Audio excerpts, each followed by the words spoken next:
अभी MIS-C होता क्या है एंड क्यों पेरेंट्स इसको लेके इतना कंसर्न्ड है, इसके कॉजेज़ क्या हैं, सिम्टम्स क्या हैं, क्या ये एक्चुअली में बच्चों को बहुत ज़्यादा इम्पैक्ट करने वाला है, क्या ये बहुत ही सीवियर कंडीशन है बच्चों के लिए। Hello friends, welcome back to mom and dad's world. मैं हूँ कामना। आज हम एक बहुत ही इम्पॉर्टेंट टॉपिक के ऊपर बात करने वाले हैं। अभी सेकेंड वेव ख़त्म भी नहीं हुई थी कि थर्ड वेव का टेंशन पेरेंट्स को सताने लग गया कि उसमें बच्चे इम्पैक्ट हो सकते हैं। अभी पेरेंट्स इस न्यूज़ को डाइजेस्ट कर ही रहे थे, उसमें से एक नई चीज़ निकल के आ रही है, वो है MIS-C। अभी MIS-C होता क्या है एंड क्यों पेरेंट्स इसको लेके इतना कंसर्न्ड है, इसके कॉजेज़ क्या हैं, सिम्टम्स क्या हैं, क्या ये एक्चुअली में बच्चों को बहुत ज़्यादा इम्पैक्ट करने वाला है, क्या ये बहुत ही सीवियर कंडीशन है बच्चों के लिए, क्या कोविड-19 की रिकवरी के बाद बच्चों को ज़्यादा खतरा है। इन सब के और इससे भी कहीं ज़्यादा सवालों के जवाब मैं इस वीडियो में आपको देने वाली हूँ, तो इस वीडियो को एंड तक ज़रूर देखिएगा। एंड अगर अभी तक आपने मेरे चैनल को सब्सक्राइब नहीं किया है then do subscribe to my channel. साथ में एक बेल आइकन है, वो ज़रूर दबाइएगा ताकि मेरे चैनल पे कोई भी नोटिफिकेशन हो आपको फटाफट से आ जाए। और एंड में अगर वीडियो पसंद आए तो लाइक ज़रूर कीजिएगा। तो आइए बिना किसी डिले के शुरू करते हैं।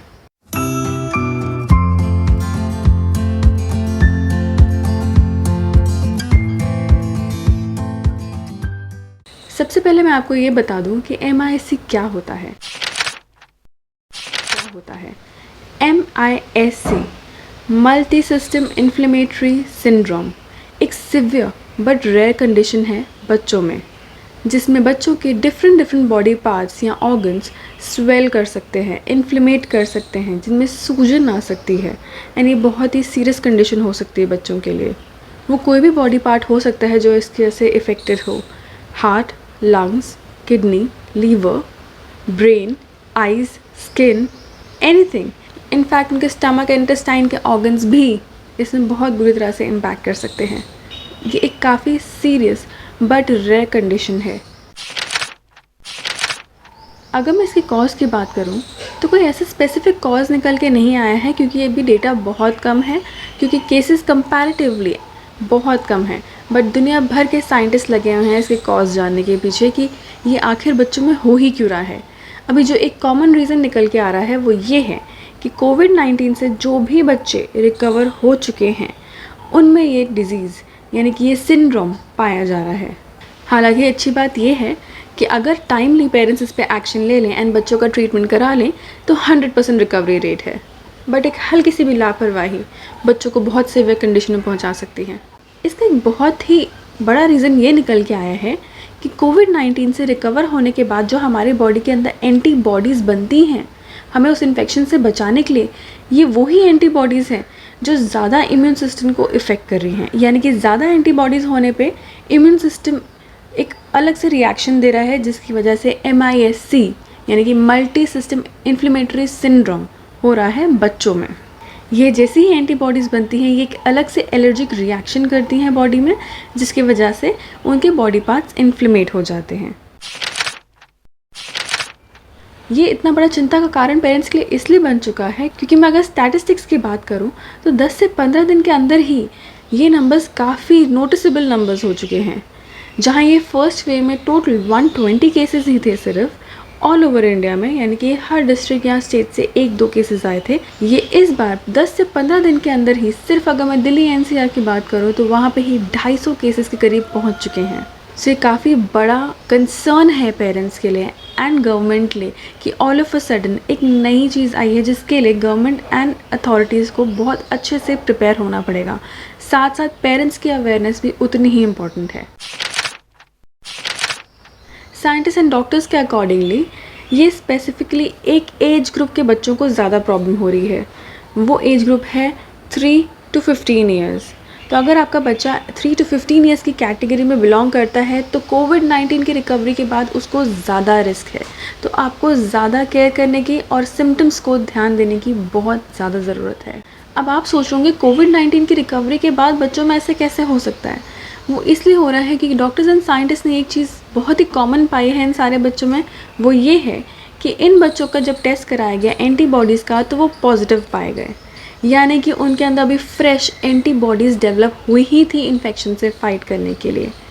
सो वही एंटीबॉडीज़ उनकी बॉडीज़ में जा कर के एलर्जिक रिएक्शन के तौर पे इम्प्लीमेट कर रही है उनके ऑर्गन्स को। ये तो थी स्टैटिस्टिक्स एंड नंबर्स के बारे में। अब मैं आपको बताना चाहूँगी कुछ ऐसे सिम्टम्स के बारे में जो आपको देखना बहुत ज़रूरी है कि आपके बच्चों को इनमें से कोई या ये सारे सिम्टम्स तो नहीं हो रहे हैं, क्योंकि पेरेंट्स की अवेयरनेस आपके बच्चे को बचा सकती है। तो आइए सिम्टम्स देखते हैं इसके कौन कौन से हैं। सबसे पहला सिम्टम है फ़ीवर होना 100 डिग्री फ़ारेनहाइट पे 24 घंटे से ज़्यादा। सेकंड, आपके बच्चे को एब्डोमिनल पेन होना। थर्ड, वॉमिटिंग्स करना। फोर्थ, डायरिया होना, यानी कि बहुत ही ज़्यादा लूज मोशंस होना या डायरिया। 5, नेक पेन होना। 6, बॉडी में कहीं पे भी रैशेस होना, चाहे वो फेस हो, नेक हो, बैक हो, फ्रंट हो, arms, legs, anywhere if you find any kind of rash, कोई भी रेडिशनेस है, दैट मीन्स ये एक सिम्टम हो सकता है। 7 पॉइंट, ब्लडी आइज़ होना, यानी कि आँखों के आगे पीछे चारों तरफ रेडनेस आ जाना काफ़ी ज़्यादा।